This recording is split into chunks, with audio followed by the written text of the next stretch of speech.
Assalamualaikum warahmatullahi wabarakatuh. Perkenalkan, kami dari kelompok 8 akan mempresentasikan hasil tugas Lean Six Sigma dengan judul implementasi safety stock dynamics dan replenishment otomatis untuk meningkatkan order fulfillment rate di PT Nusantara Distribusi.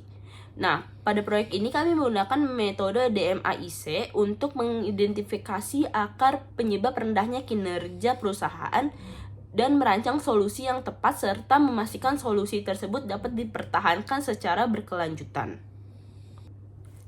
Sebelum masuk ke tahap define, izinkan kami menjelaskan terlebih dahulu gambaran dari kasus yang kami kerjakan.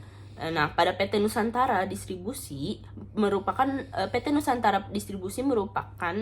perusahaan distribusi produk FMCG yang melayani lebih dari 200 outlet retail di 4 kota di Pulau Jawa. Berdasarkan data operasional selama 6 bulan, perusahaan mengalami masalah pada proses pemenuhan pesanan.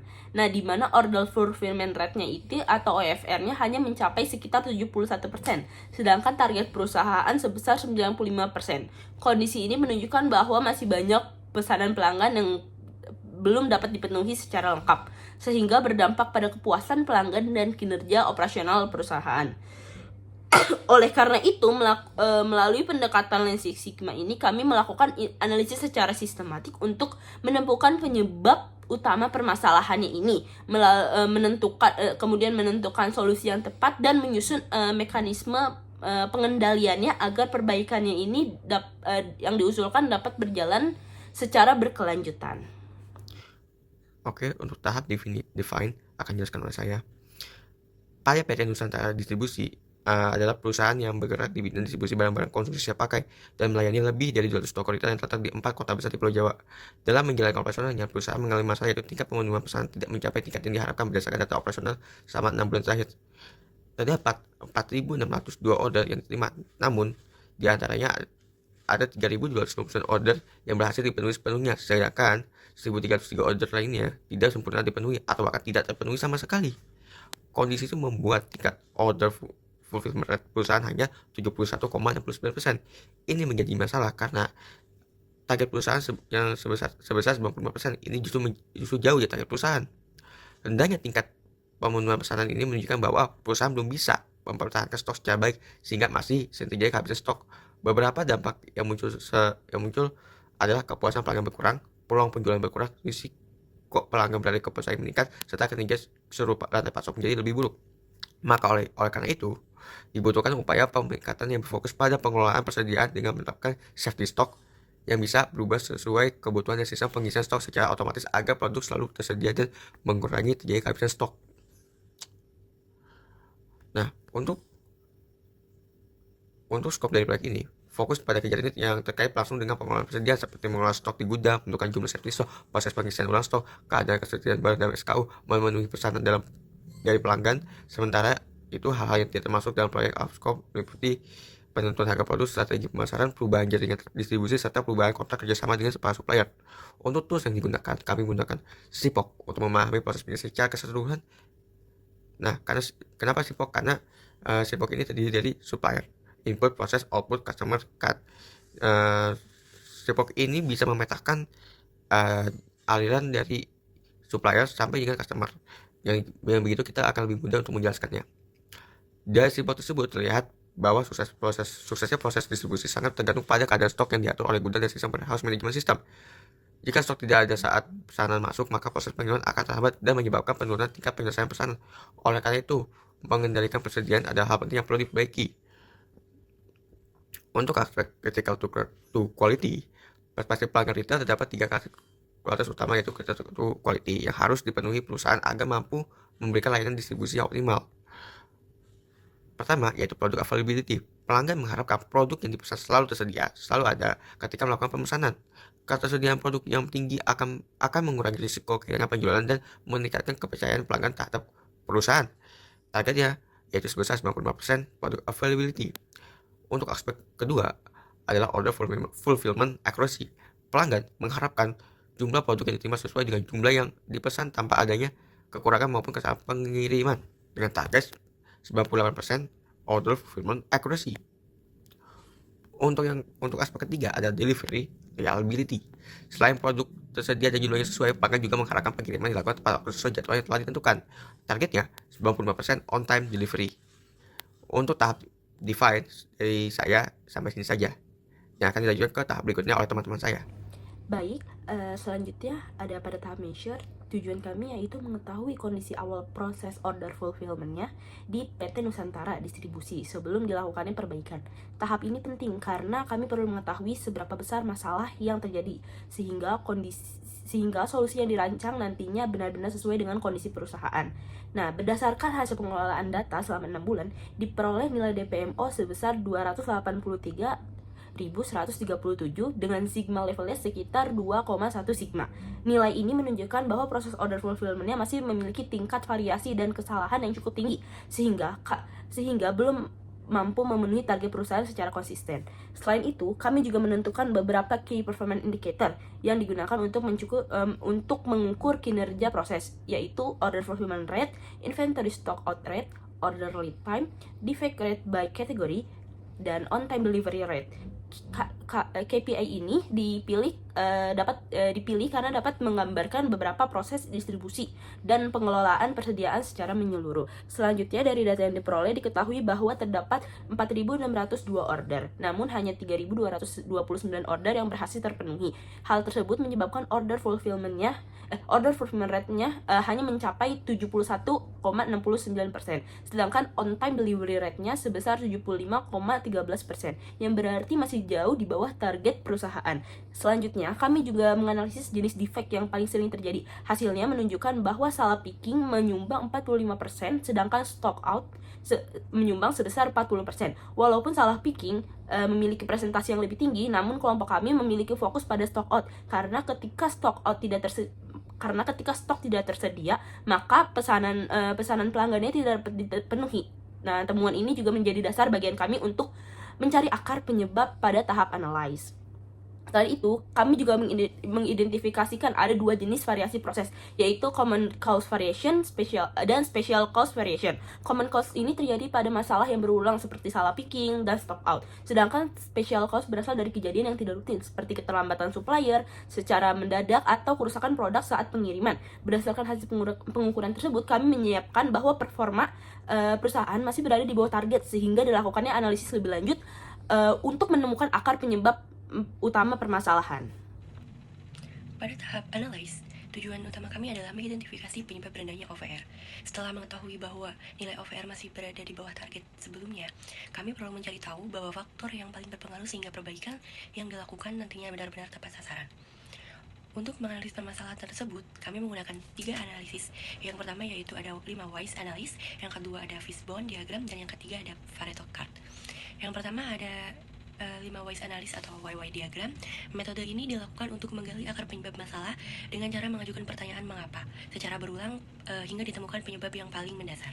Nah, dari hasil analisis kami menemukan bahwa rendahnya OVR disebabkan oleh seringnya terjadi stock out sehingga pesanan tidak dapat dipenuhi tepat waktu. Kemudian, kami menelusuri lebih dalam mengapa stock out itu sering terjadi. Penyebabnya adalah proses replenishment atau pengisian keterlambatan replenishment disebabkan oleh safety stock yang belum ditentukan secara optimal.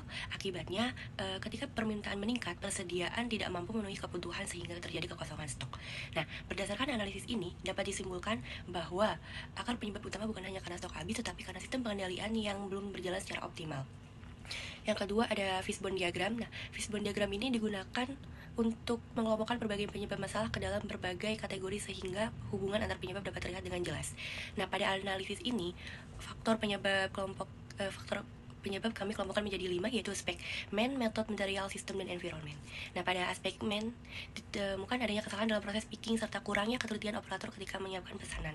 Nah, selanjutnya pada aspek method terdapat proses replenishment yang belum dilakukan secara tepat waktu sehingga stok tidak segera tersedia saat dibutuhkan.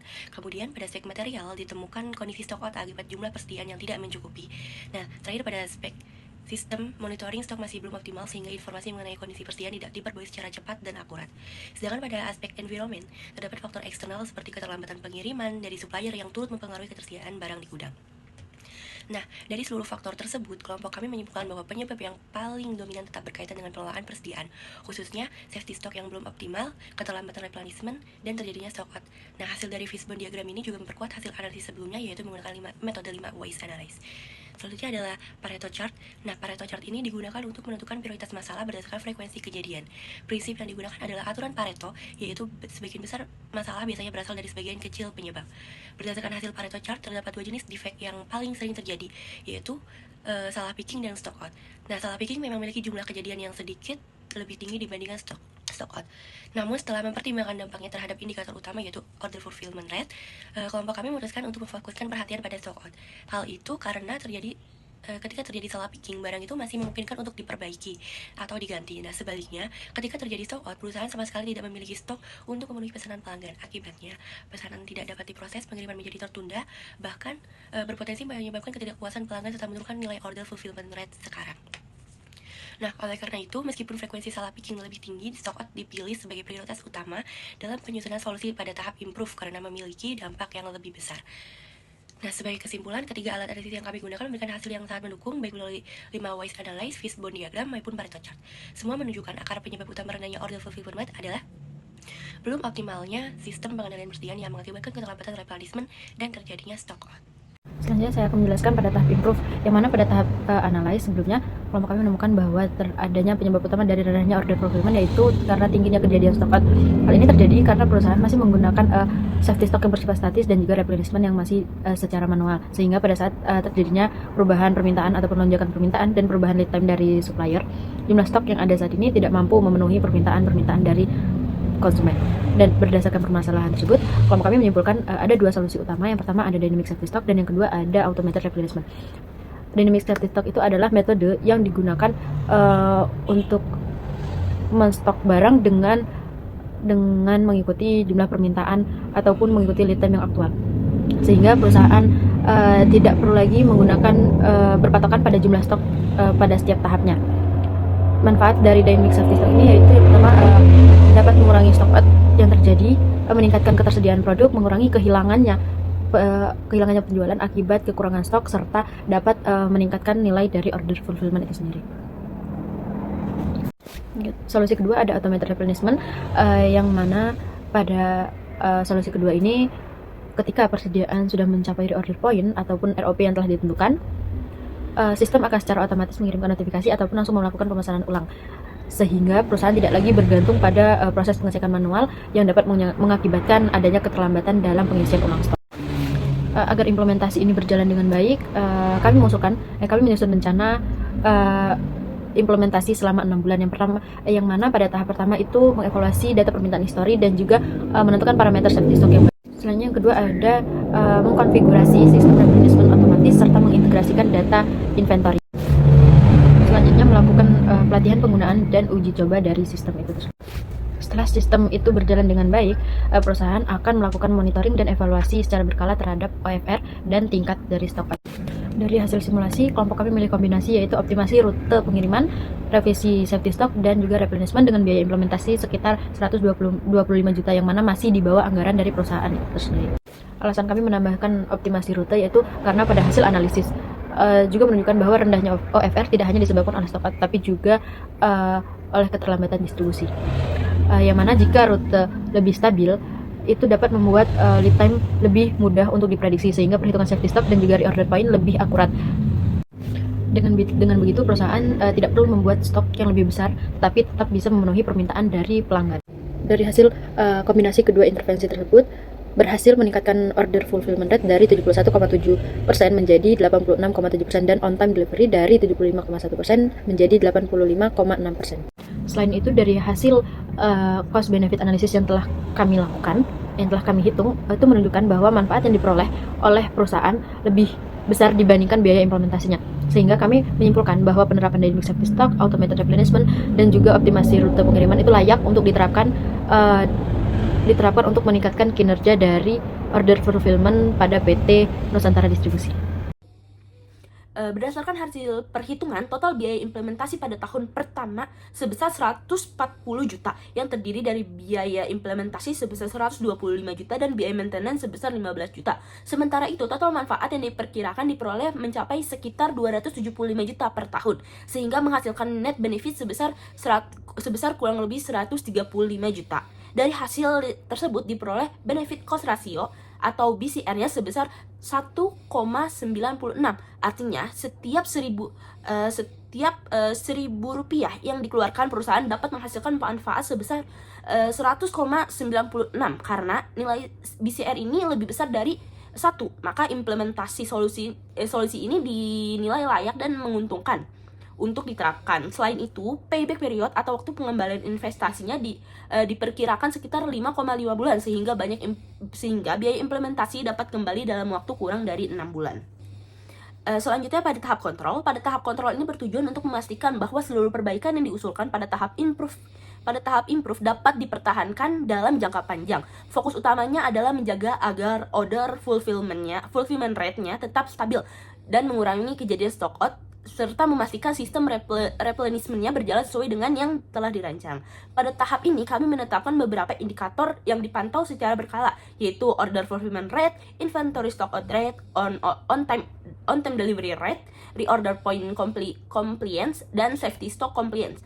Setiap indikatornya memiliki target, fungsi, monitoring, serta pertanggungjawaban atau BIC yang berbeda sehingga proses pengendaliannya itu dapat dilakukan secara lebih terstruktur. Selanjutnya kami juga menggunakan control card untuk melihat apakah proses setelah implementasi masih berada dalam batas kendali statistiknya dan dari hasil perhitungannya diperoleh central line-nya sebesar 79,96%, upper control limit sebesar 84,24%, dan lower control limitnya sebesar 75,68%. Dan sebagian besar data masih berada dalam batas kendali, namun terdapat 2 minggu yang berada di luar batas kontrol, yaitu minggu ke-15 dengan OFR 70,10% dan minggu ke-20 dengan OFR 67,93%. Nah, kedua kondisi tersebut dikategorikan sebagai special cause variation, sehingga memerlukan investigasi lebih lanjut. Untuk mengantisipasi kondisi tersebut, kami menyusun reaction plan.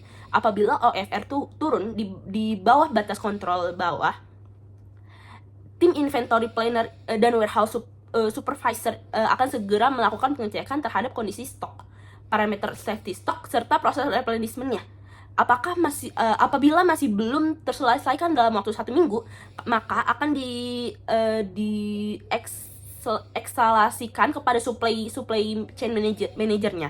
Sedangkan jika kondisi lebih serius dan berlangsung lebih lama, perusahaan akan melakukan audit stok, evaluasi supplier, serta meninjau kembali parameter replenishment dengan ekskalasi kepada operation manajernya. Selain itu, kami juga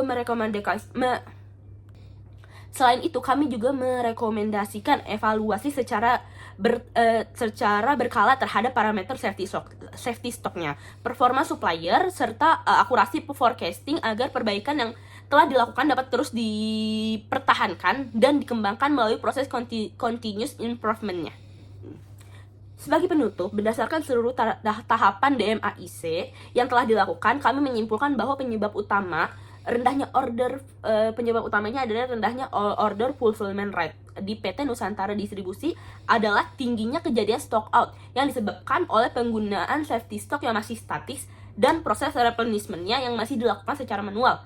Hal tersebut diperoleh melalui analisis menggunakan fishbone diagram, 5 wise analysis, dan Pareto chart-nya. Untuk mengatasi masalah tersebut, kelompok kami mengusulkan penerapan dynamic safety stock dan automated replenishment sebagai solusi utama yang didukung oleh optimasi rute pengiriman. Berdasarkan hasil simulasi, kombinasi intervensi tersebut mampu meningkatkan order fulfillment rate dari 71,69% menjadi 86,7%, serta meningkatkan on-time delivery rate menjadi 85,6% dengan nilai benefit cost rasionya sebesar 1,96 sehingga solusi ini dinilai layak untuk diterapkan. Kemudian melalui proyek ini kami memahami bahwa metode Lean Six Sigma ini tidak hanya membantu mengidentifikasi akar penyebab masalah, tetapi juga membantu menentukan solusi yang berbasis berbasis data serta memastikan hasil perbaikannya ini dapat dipertahankan melalui proses monitoring dan evaluasi yang berkelanjutan.